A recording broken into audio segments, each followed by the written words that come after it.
zip code that meant something once. Not just a place, an idea. A world of perfect houses, perfect tans, and perfect problems that somehow felt more real than anything else on television at the time. Beverly Hills 90210 premiered on October 4, 1990, and for a full decade, it was the show America grew up to, or grew up with, navigating first loves, addiction, loss, and identity through the lives of a group of teenagers who were never quite as young as they pretended to be. It was me. Brandon Walsh is the moral center of Beverly Hills 90210, the Midwestern transplant who arrives with his conscience intact and spends 10 years trying to keep it that way, even when the city keeps pressing him to let it slip. The man behind Brandon was Jason Bradford Priestley, born August 28, 1969, in Vancouver, British Columbia, which made him just 20 years old when the cameras rolled on season 1. He was barely out of adolescence himself, which gave Brandon's wide-eyed idealism something genuine to draw from. Priestley didn't play Brandon as a saint. He played him as someone trying, someone who wanted to be good and occasionally failed and kept showing up anyway. That distinction is everything.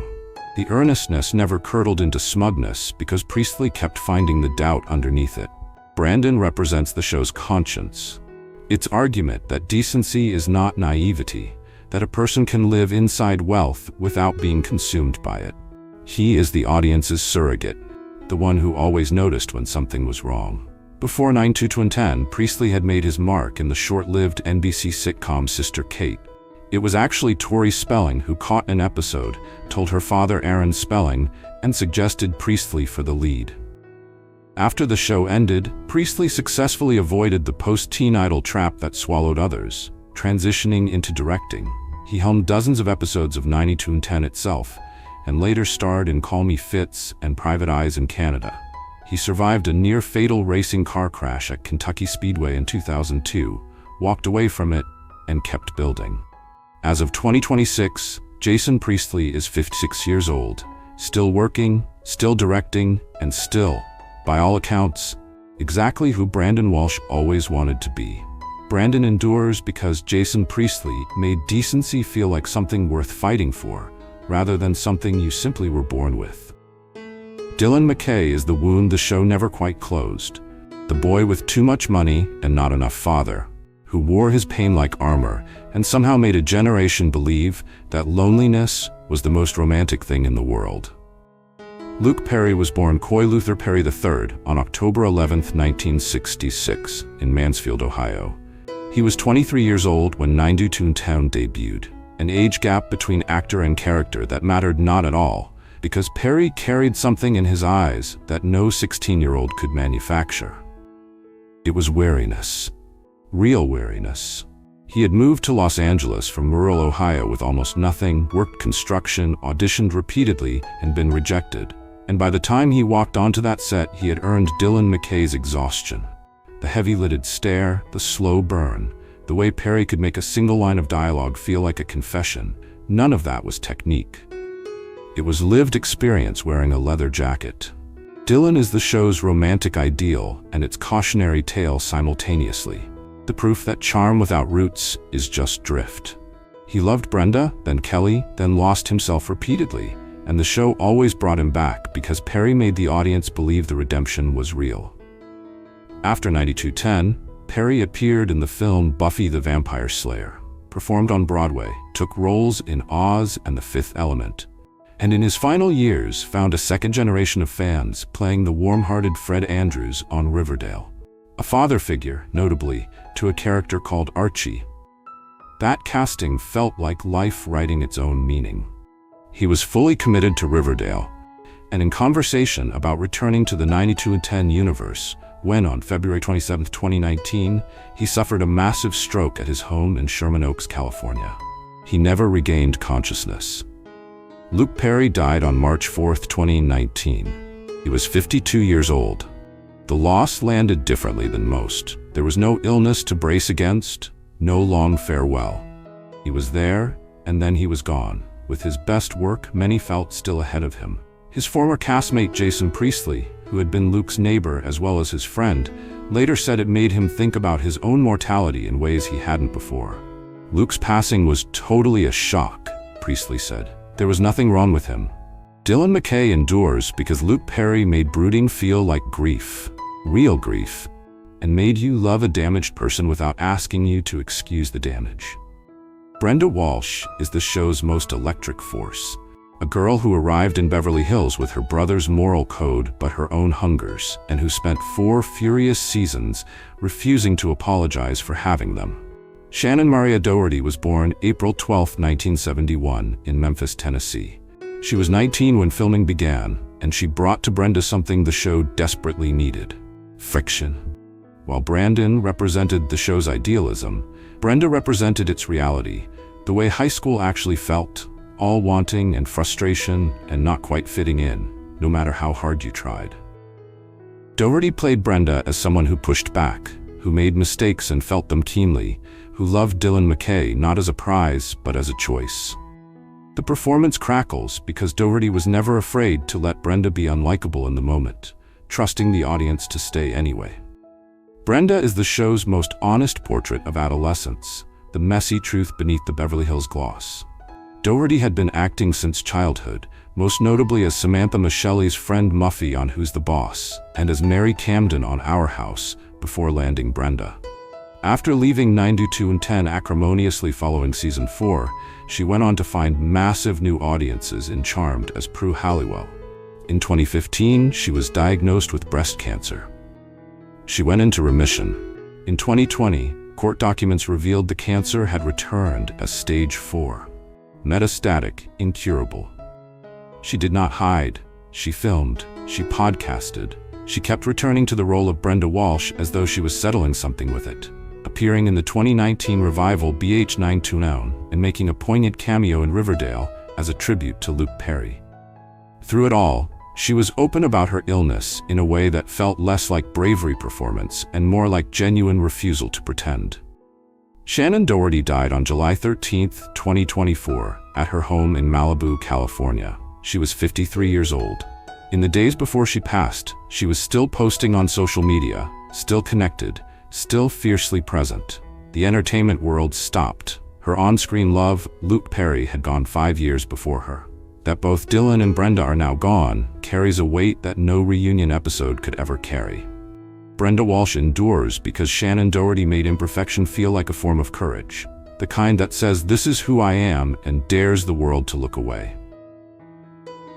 Kelly Taylor begins the series as the most dangerous kind of character, the beautiful popular girl you are meant to dislike, and spends 10 seasons quietly becoming its most fully realized human being. Jenny Garth was born Jennifer Eve Garth on April 3, 1972 in Urbana, Illinois. She was 18 when the show began, the right age as it happened, for a character whose transformation from social queen to genuinely struggling young woman needed to be felt rather than performed. What Garth brought to Kelly was granularity. The way Kelly handled trauma, sexual assault, a fire that disfigured her, a cult, addiction, grief, never felt like issue of the week plotting, because Garth grounded every storyline in a body that remembered. She was physical in her pain in a way that TV rarely asked of its beautiful leads.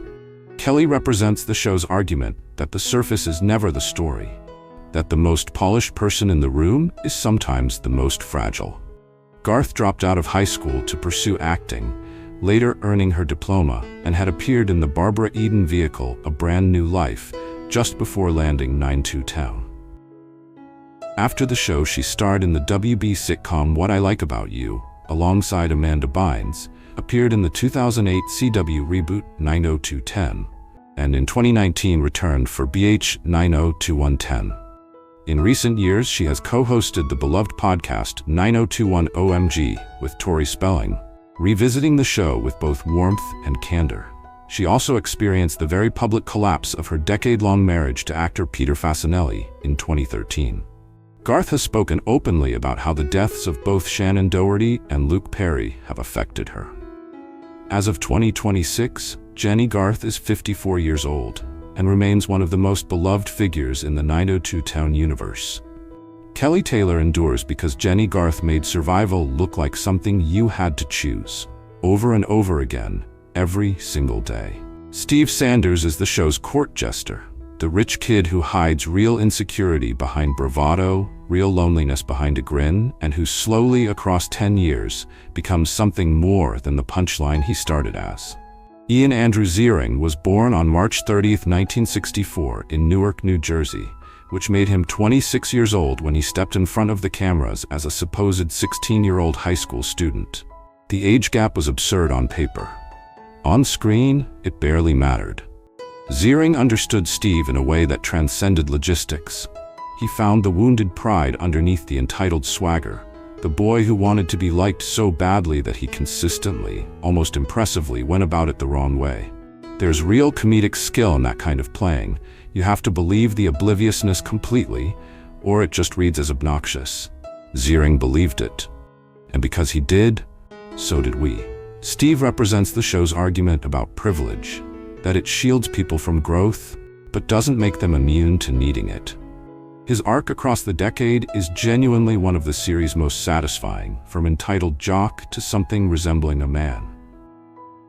Before 90210, Ziering had appeared in the soap Guiding Light, and even made his feature debut in 1981's Endless Love as Brooke Shields' younger brother, a film that also launched Tom Cruise. After the show, the years were mixed. Career momentum stalled.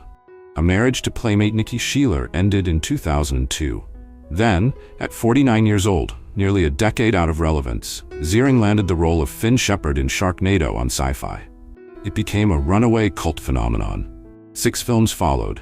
It was utterly, gloriously ridiculous, and Ziering played every frame with the commitment of a man who understood that self-awareness and sincerity are not opposites. He reunited with the original cast for BH 92110 in 2019.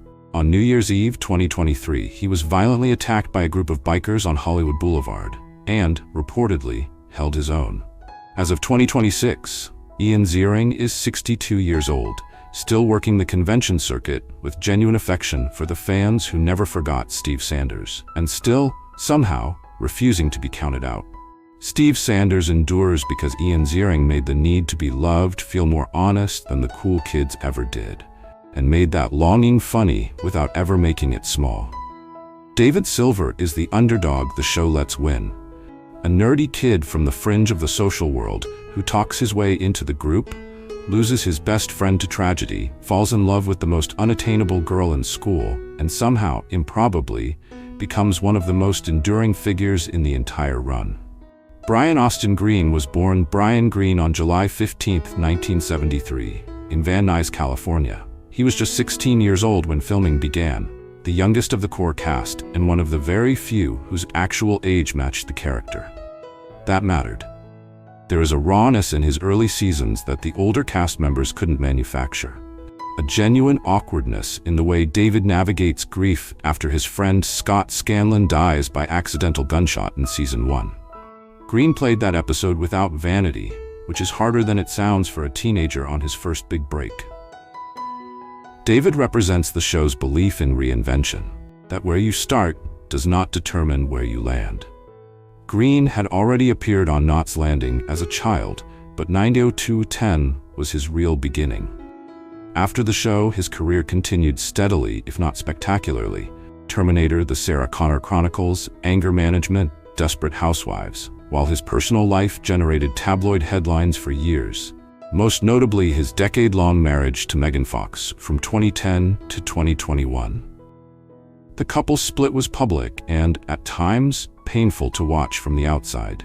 He has since found apparent happiness with dancer Sharna Burgess, with whom he became engaged in 2023. As of 2026, Brian Austin Green is 52 years old. David Silver endures because Brian Austin Green made the climb from the outside and feel worth rooting for, every uncertain step of it. Andrea Zuckerman is the show's intellectual conscience, the girl who doesn't belong in Beverly Hills by a dress, who earns her way into the story by sheer force of will and principle, and who reminds everyone around her, constantly, that ideas matter. Gabrielle Ann Carteris was born on January 2, 1961, in Scottsdale, Arizona, which means she was 29 years old when she began playing a high school junior.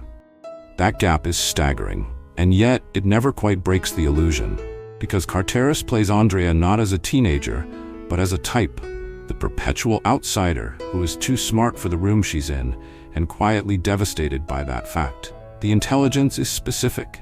The vulnerability underneath it is specific. A lesser performance would have made Andrea preachy. Carteris made her ache. Andrea represents the show's most underrated quality, its occasional willingness to reward merit over beauty, striving over inheritance. Carteris had appeared in the soap Another World before 9210, and during the show's run appeared in Brian De Palma's film Raising Cain in 1992. She left the series midway through season 5 to headline her own syndicated talk show, Gabrielle, which ran briefly in 1995. What happened next is perhaps the most surprising second chapter in the entire cast's story.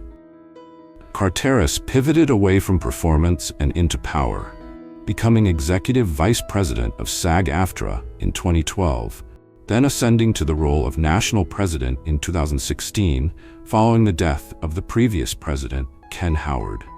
She served as the head of a union representing over 160,000 actors, recording artists, and broadcasters until 2021, when she lost the seat to Fran Drescher. She remains the only Beverly Hills 90210 alumna to have led a major American labor union. In a 2026 podcast appearance, she spoke movingly about the losses of both Luke Perry and Shannon Doherty, saying of Perry's death, "He was a part of the conversations, and then he was gone. And I don't know if it's hard for me." As of 2026, Gabrielle Carteris is 65 years old. Andrea Zuckerman endures because Gabrielle Carteris made intellectual hunger feel like the most romantic thing in the building, fiercer than beauty and more lasting. Donna Martin is the show's heart in its purest, most unguarded form. A girl without cruelty in her, surrounded by cruelty, who holds on to her values with a grip so tight it occasionally looked like stubbornness and occasionally looked like grace. Victoria Davy Spelling, Tori, was born May 16, 1973 in Los Angeles, California. She was 17 when the show began. The daughter of its producer, Aaron Spelling, a fact the entertainment press never once let her forget. She auditioned under a different name to avoid accusations of nepotism. She got the role on merit. She stayed for all 10 seasons, 292 episodes, outlasting cast members who arrived with far more professional credibility and far less to prove. What Spelling brought to Donna was a quality that resists easy description. A quality of genuineness, of believing entirely in a character the writers sometimes underserved, of making goodness feel warm rather than insipid.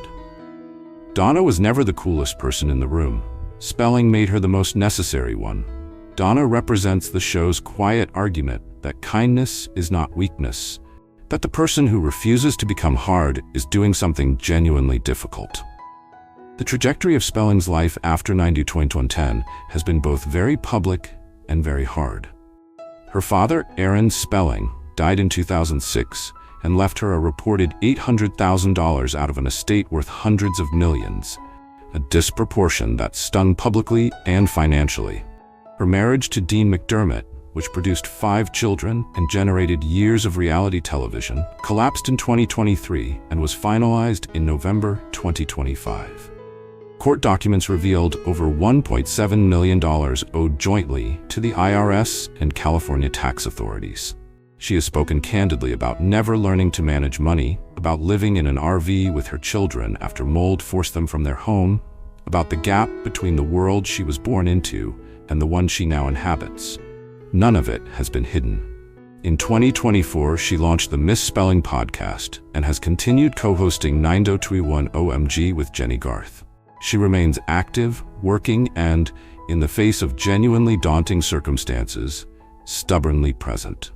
As of 2026, Tori Spelling is 52 years old. Donna Martin endures because Tori Spelling made sincerity look like the most courageous choice on the call sheet and kept making it for a decade in front of the whole world. Valerie Malone arrives at West Beverly High in season 5 like a storm system nobody saw coming. Warm on the surface, with something cold and damaged turning underneath. She is the show's most complex creation after Dylan McKay, and arguably, its most daring.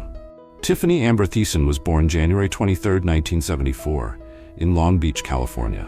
She was 20 when she stepped onto the 90210 set in 1994, walking directly into the impossible position of replacing Shannon Doherty, replacing Brenda Walsh, in the hearts of an audience that had already decided no one could. She didn't try to be Brenda. That was the genius of it. Thiessen played Valerie as Brenda's dark mirror, the girl who arrived with all the same hunger and none of the restraint, someone who had learned that the world was cruel before the audience ever met her. She had already made America fall in love with her as the cheerleader Kelly Kapowski on Saved by the Bell, a role of almost aggressive sweetness. Val was the deliberate inversion of that image, manipulative, seductive, wounded, and entirely capable of walking into a room and rearranging everyone's loyalties within 20 minutes. Valerie represents the show's uncomfortable acknowledgement that trauma doesn't make people noble, that it sometimes makes them dangerous, and that a person can be both a survivor and a source of harm. Thiessen stayed on 9/8/0210 for 5 seasons before departing in 1998. In the years that followed, she built a genuinely diverse career. Fastlane, White Collar as a series regular alongside Matt Bomer, Alexa and Katie on Netflix, a lifestyle brand, cookbooks, and the kind of sustained public affection that very few child-to-adult actors manage to hold. She married actor Brady Smith in 2005, and they have 2 children. In June 2026, just days before this script was written, she went viral for looking almost exactly the same as she did on the 90210 set 3 decades ago, and responded to the internet's bewilderment with the charm of someone entirely at peace with who she is. As of 2026, Tiffany Thiessen is 52 years old. Valerie Malone endures because Tiffany Thiessen made darkness feel like a love story in reverse. The story of a person trying to find their way back to something they lost before they even knew they had it. The Peach Pit is not just a diner. It is the show's true heart, the neutral ground where every faction of West Beverly could sit down together, and at its center, behind the counter through all 10 seasons, was Nat. Quiet, steady, reliable. The adult in the room, always. The one who listened without judgment and dispensed wisdom without sermons. Joseph Evan Tata was born September 13, 1936 in New York City, which meant he was 53 years old when the show began, older than nearly everyone else on the call sheet by decades. He was not new to television. Long before 90210, Tata had played henchman to 3 different supervillains on the original 1966 Batman series, the Riddler, the Penguin, the King Tut, and had appeared in the Rockford Files, Lost in Space, and The Time Tunnel. He was a working character actor of the old school, someone who showed up, knew the job, and did it with a consistency that younger cast members found deeply reassuring. Ian Ziering, who sparred with Nat's gentle authority as Steve Sanders for a decade, later remembered him as one of the happiest people he had ever worked alongside. Nat represents what the show needed most and acknowledged least, the wisdom of age, quietly available to anyone willing to sit down and order a burger. Tata reprised Nat for the CW reboot 90210 from 2008 onward, and in one of the original series' most tender moments, it was Nat who walked Donna Martin down the aisle at her wedding to David Silver, a scene written out of genuine love between actor and character alike. In 2018, he was diagnosed with Alzheimer's disease. His daughter Kelly set up a GoFundMe page to help cover his care costs, and what followed was an outpouring of love from the 90210 community and its fans that underlined just how deeply Nat Basiccio had mattered. Joe E. Tata died on August 24, 2022, at a care facility in Woodland Hills, California. He was 85 years old. Ziering broke the news on Instagram, writing, "Though the Peach Pit was a 90210 set, it often felt like the backdrop to the Joey Tata show." Jason Priestley wrote that there would never be another. Jenny Garth said only, "Another great loss for our family today." Nat Basiccio endures because Joe E. Tata made steadiness feel like the rarest and most valuable thing in Beverly Hills, in any zip code. Jim Walsh is the show's moral architecture made flesh, the father who built the framework Brandon and Brenda Walsh operated within, whose decency set the terms for every ethical crisis the family would face across 5 seasons. James Hayes Eckhouse was born February 14, 1955, in Chicago, Illinois. He was 35 when filming began, a Juilliard-trained actor who had already appeared in glimpses of major films including Trading Places, Fatal Attraction, and Big before landing the role that would define him in the public imagination. He gave Jim Walsh a quality that the show desperately needed in its early seasons: genuine, unperformative authority. Jim wasn't a pushover parent invented for plot convenience, and he wasn't a fool. He was someone you believed had actually earned the life he was living, which gave his occasional moral failures, his marriage strains, his wavering, genuine weight. Jim represents the show's faith that parenting is not decoration, that the generation above matters, that the choices adults make ripple downward. Eckhouse left the series after season 5, deliberately and on his own terms. As he later said, he didn't want to spend the rest of his career being the dad from 9210. What followed was a quietly impressive run of character work across decades of television. Boston Legal, Criminal Minds, 911, The Girls on the Bus. When Shannon Doherty died in July 2024, Eckhouse posted a tribute that read, "She was ferocious in her work, ferocious in her love, ferocious in her long, courageous battle with cancer. Shannon, we will miss you dearly." As of 2026, James Eckhouse is 71 years old and still working. Jim Walsh endures because James Eckhouse made fatherhood feel earned rather than assumed, and showed that the quiet, steady presence in a room can be the most important one. Cindy Walsh is the show's warm center, the mother who arrived in Beverly Hills without pretension, who parented without cruelty, and whose simple decency provided the moral ground every other character kept returning to. Carol Potter was born May 20, 1948, in New York City. She was 42 when filming began, a Radcliffe College graduate and experienced stage and television actress who brought to Cindy a quality of unaffected authenticity.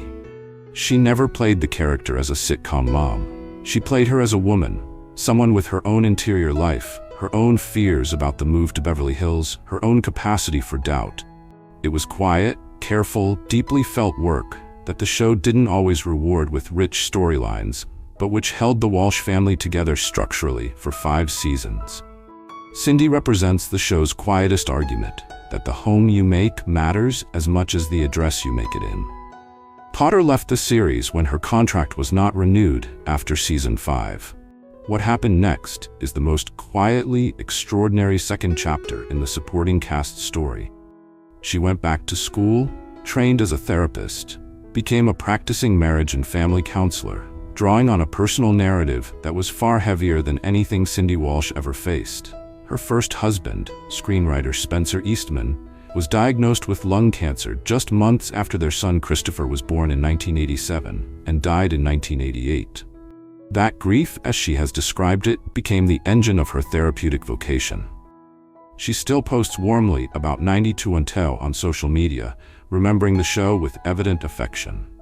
As of 2026, Carol Potter is 77 years old. Cindy Walsh endures because Carol Potter made maternal love look like a daily decision rather than a given. And then, off-screen, went and proved it in the hardest possible way. Scott Scanlon is on screen for barely 2 seasons, and yet his absence haunts the show for years afterward. The friend David Silver left behind to become popular, the boy who died at his own birthday party, the reminder that ordinary loneliness has consequences. Douglas Emerson was born October 4, 1974, in Glendale, California, which made him 15, the only cast member whose real age genuinely matched his character when filming began. He had been acting since the age of 4, appeared in the horror film The Blob in 1988, and had guest spots on The Wonder Years before landing Scott. What he brought to the role was precisely what the character needed: an unguarded quality, the earnestness of a kid who hasn't yet learned to protect himself from the social world. Scott's accidental death in season 2, shot by his own gun at his own birthday party, with David watching, is one of the most quietly devastating moments in the show's entire run, because it came without warning, and because Emerson had made Scott real enough for the loss to land. Scott represents the show's first real reckoning with consequence, the proof that the story had stakes, and that not everyone gets to grow up. After leaving 9210, Emerson did something almost no one in Hollywood ever does. He simply stopped. Enrolled in college, transferred to Pepperdine University, then dropped out in 1996 to join the U.S. Air Force. By 2002, he had attained the rank of Staff Sergeant working in intelligence, earning a dozen military commendations for missions spanning the Middle East and Europe, including service during the Kosovo War.